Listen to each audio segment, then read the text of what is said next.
Hello and welcome to today's episode of Rusty Duck Drives. Hey, today we attend the 2023 Portland Swap Meet at the PIR racetrack and the Portland Expo Center.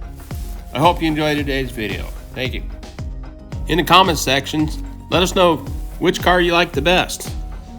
Was it one that you had when you were younger, or was it one that you would like to have?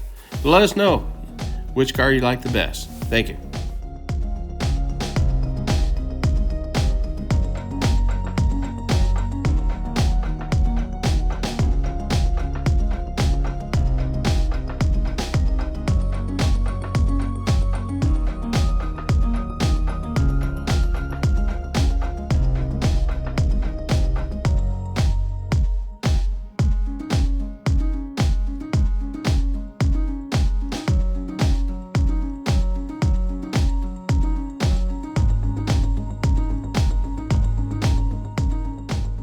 This K10 4-wheel drive is pretty awesome.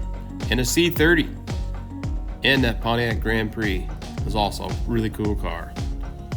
And you see there had a lot of various parts, C10 Chevrolet pickup parts, and just about anything you can name. 67 GTO there, very nice. Little Chevrolet Nova here, and a Chevelle wagon, 55 Corvette, maybe a 54. And a 69 Chevelle SS396 that I once owned and I bought from a friend of mine, Mike Lambert. Very cool car. Been about 7 years since I've seen it, and it's exactly the same as it was when I sold it. Pretty cool.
So do you know shit from Shinola? I do, because the look of that brand new box is Shinola that I got.